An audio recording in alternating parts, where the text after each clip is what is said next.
After discussing education in my last lecture, I would like to discuss health as a social infrastructure in the next lecture. Let me briefly discuss that how health infrastructure in India has developed more recently and how the percentage of GDP, what percentage of GDP is basically paid for the healthcare expenditure. What is basically national health profile of India? We will also present two case study,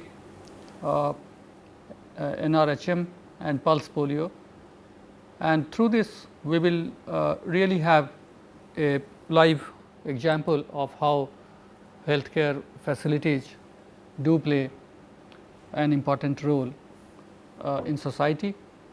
Let me begin with the National Health Mission, which was financially supported,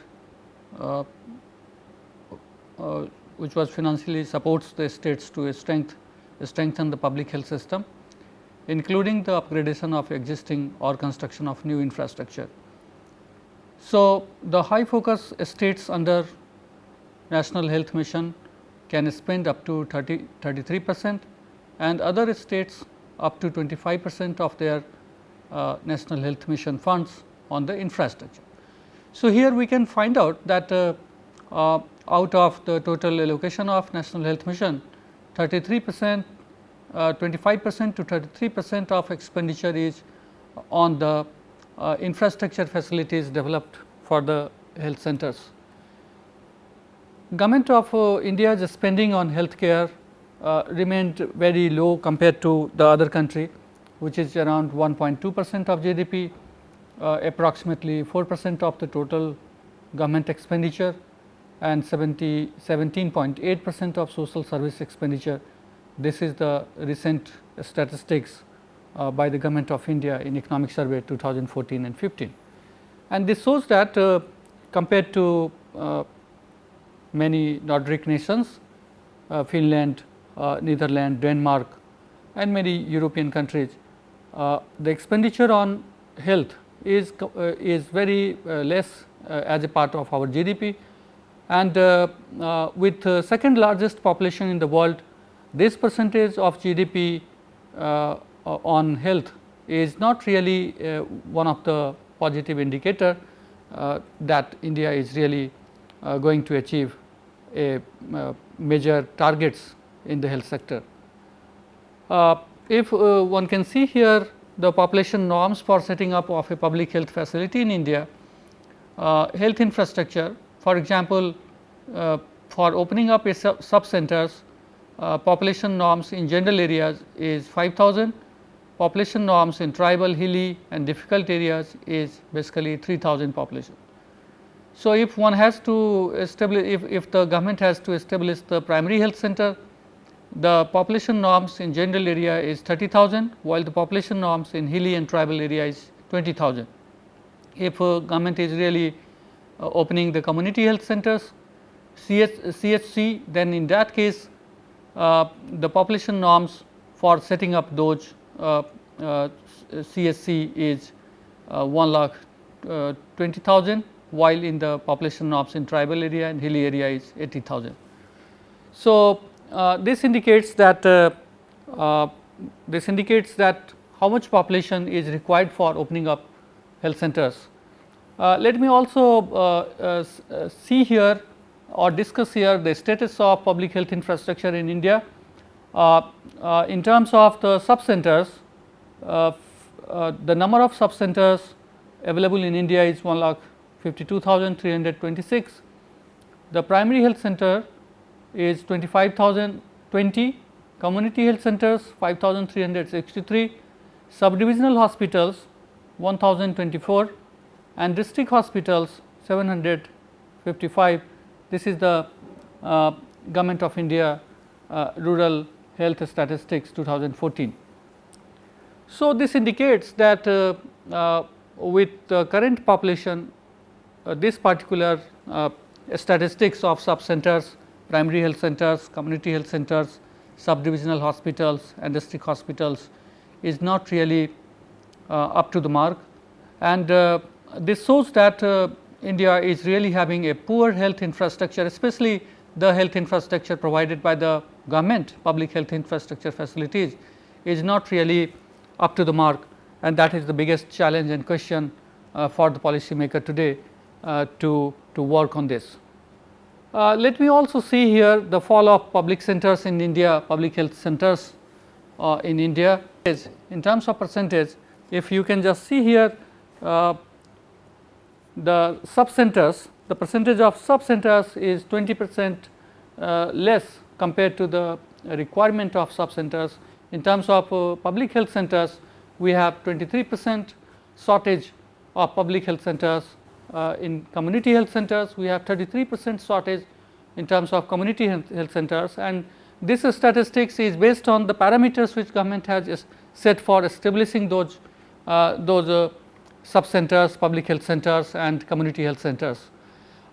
If one can really reform that parameters, if one can really think on the parameters as per the sub-centers, public health centers and community health centers established in other countries where health infrastructure is really very conducive and really strong. So, in that case we will further have shortage of health centers in India. So, let me find out the national health profile of India today. The reproductive and child health program, part of the national health profile 2010, reveals the following statistics. Only 52% mothers had at least 3 antenatal care visits. 46.6% of childbirths were assisted by a doctor, nurse, ANM or other health personnel. It means that majority of the childbirth were not really assisted by the doctors and nurse till today. This percentage may be around 54%, where the childbirths were not assisted by the doctor, nurse, ANM staffs and other health personnels. Only 38.7% of institutional births were reported. This again shows a very poor condition of the institutional births, and that indicates that still the majority of the population is not really having the health centers nearby, or they do not have trust on in such health centers. That is why they are basically doing it by the non-institutional mechanism. 43.5% of children were immunized between the age of 12 and 23 months of BCG, measles and 3 doses each for polio and DPT. And this statistics is improved little bit in last few years. Around 5.1% of children between the age of 12 and 23 months did not receive any immunization, and that is a small percentage of children between the age of 12 to 23 months. But if we can just see here the Government of India's National Rural Health Mission, which was launched by the Government of India in 2005, there were many objectives, and some of the objectives were to reduce the infant mortality rate and maternal mortality rate, universal access to public health service, ensure sanitation and hygiene during the birth time, prevention and control of communicable diseases, and provide adequate and effective healthcare facilities to rural areas. So, let me also discuss the approach of NRHM. The approach was the community based approach, flexibility in financing, efficient management, monitoring and innovations in healthcare facilities. One can also see here the success of NRHM in last few years. Massive increase in institutional delivery, 7.5 lakhs ASHA workers at grassroots level. Beneficiaries under Janani Suraksha Yojana has increased from 7 lakhs in 2005-6 to 86 lakhs in 2008-9. This is one of the major improvements. Infant mortality rate has gone down 53 for each 1000 birth. MMR decreased to 254 out of 1000. and total fertility rate is 2.7, and these statistics shows that through NRHM in a very short period of time India is targeting some of the major targets, especially for infant mortality rate and maternal mortality rate and total fertility rate. At the same time, the number of beneficiaries under the Janni Suraksha Yojana has also increased from 7 lakhs to 86 lakhs, and which has the tremendous, if one can see the current statistics in 2014-15, one can also see here that these Yojana is really improving the health condition in rural India. Let me also talk about the pulse polio program in India, which is one of the major successful program in the world, and many countries do appreciate the steps taken by India in last few years. The purpose of this pulse polio program was to eradicate polio from the world. Global initiative was taken in 1988 in the 41st World Health Assembly resolution in Geneva on during 2nd to 13th of May. Following the initiative, pulse polio immunization program was launched in 1995 in India. It covers children between 0 to 5 years of age. Approximately 172 million children are covered under this program every national immunization day.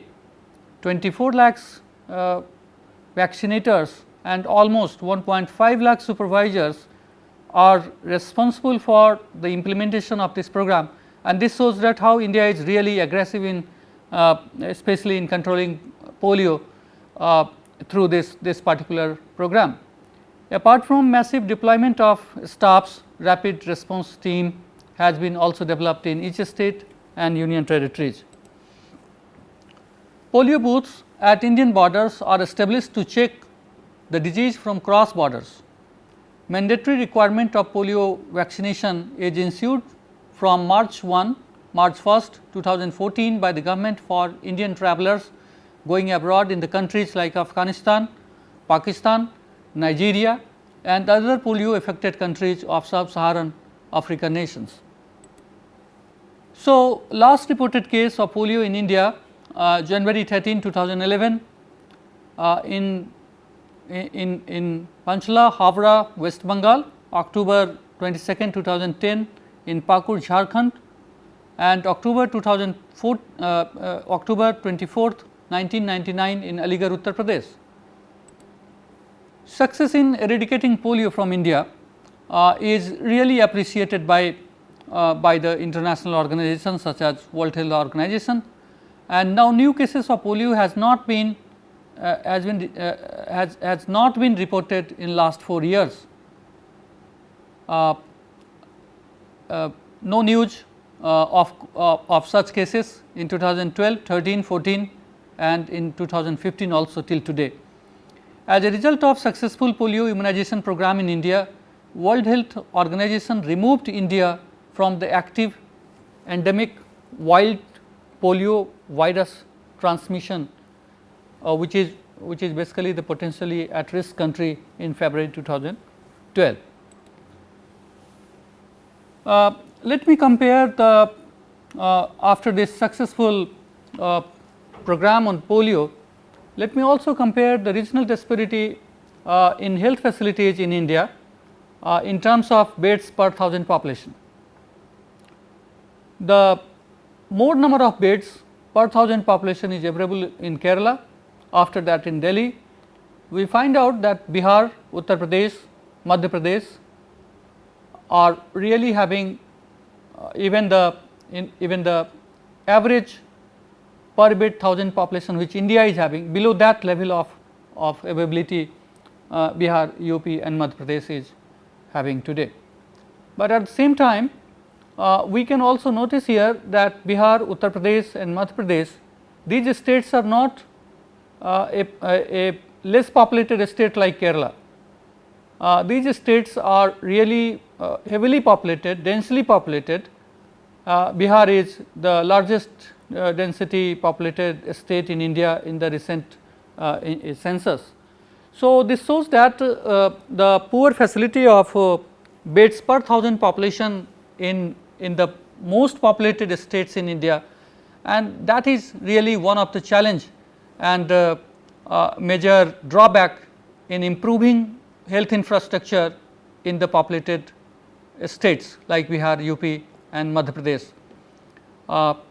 So, what this regional disparity is showing us that where the states which were really having much better human development index through the improvement in education or through the expenditure on health infrastructure such as Kerala, Delhi, they were really improved a lot, including Maharashtra, which has much better conditions compared to Bihar, UP and Madhya Pradesh. So, the states which had better investment on health, they were having much better infrastructure improved, much better infrastructure established, but the states which were not really having better infrastructure or better investment on health infrastructure, they are really lagging behind, and there is a vicious circle where if you do not have improved health infrastructure today, you are not really going to lead your population not only in terms of having the healthy population, but you are not really having the active population, because ill health population is really making a negative impact on the workforce, and they are not really more active participants in the labor market compared to the statistics of Kerala, where majority of the male workers and even the female workers are not only participating in the labor market, in the domestic labor market, but today they are equally participating in the global labor market, especially majority of the workers from the Kerala, they all are also in the health service, nursing service outside India and within India. That shows that how concerned they are really in their health services, and how government has really transformed the population to think, to act and to experience the better health conditions and better health infrastructure in last few years. So, this regional disparity has to be it has to come down, otherwise this type of infrastructure lack is going to really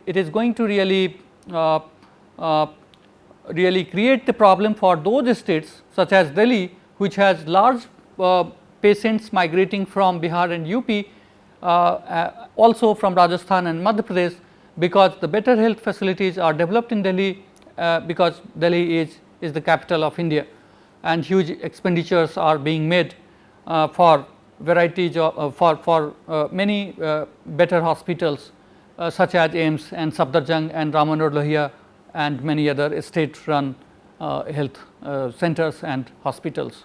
So, that way the better health infrastructure states are really they are really getting the patients, really getting the cases from different states of those states where the health facilities are really poor.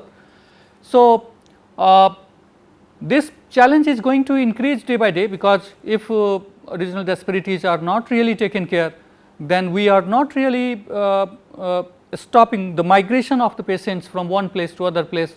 It is not this type of migration is not because of finding a job, but this type of migration is for finding a better hospital, finding a better doctor, finding a better lab for the health for different health checkups, and in that condition a bulk of population from Bihar, UP and Madhya Pradesh is finding very difficult time outside Bihar, outside UP for their health, which is one of the important facilities, which is one of the important facility should be developed by the local government as well as by the central government. So, let me conclude that India has not achieved universal access to healthcare facilities. infant mortality rate and maternal mortality rate is still very high compared to other countries. Two countries, India and Nigeria, together account for more than 1/3 of the deaths among children below 5 years of age, which is the statistics by World Health Organization in 2014. And these examples of regional disparities of health infrastructure, at the same time high infant mortality rate, low level of institutional delivery, high level of maternal mortality rate. These statistics shows that India need accessibility, affordability and availability of healthcare facilities in a very speedy way. Otherwise, it will be very difficult to really take care of the large population of India, which is really having the shortage of health centers and shortage of health infrastructure. Without improving the health infrastructure, other physical infrastructure which is being developed will not be really conducive for the further economic development of India, or this is not only true for the case of India, but in any other developing and least developed country. If the conducive atmosphere is not being developed by the government, because health is one of the sector where private parties do not want to join, and even if they want to join, the purpose is not to really take care of the society, but to earn as much as they can. For example, some of the hospitals which is also situated in Delhi, for example Apollo or Escorts and other hospitals, which is basically funded by the private investment.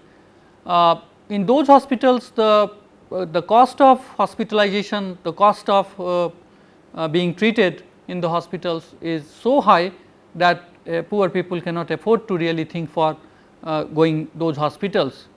One can also see some of the beds for the poor people are really reserved in those hospitals, but compared to the total number of beds, a small part of that percentage is being reserved for the poor people, and that is not going to really answer the question of the large migration of the patients and the poor people who really finds very difficult time in Delhi or in other metros to have cheapest health service provided.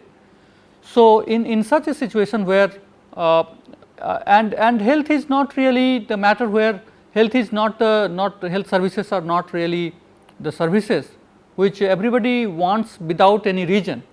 Health is basically a service. Health is not basically a luxury service, it is an essential service where state has to play an important role, and this 1.1% expenditure on health, 1% or around 1% of the health expenditure as part of GDP is not really going to answer the question of growing requirement of health facilities and health infrastructure in India.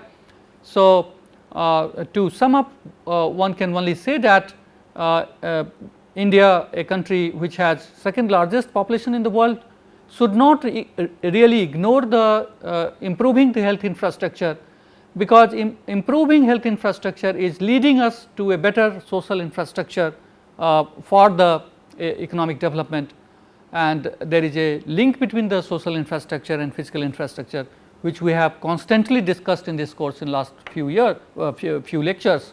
So, certainly that link will be missing if the healthcare facilities are not really developed in a better way. Thank you.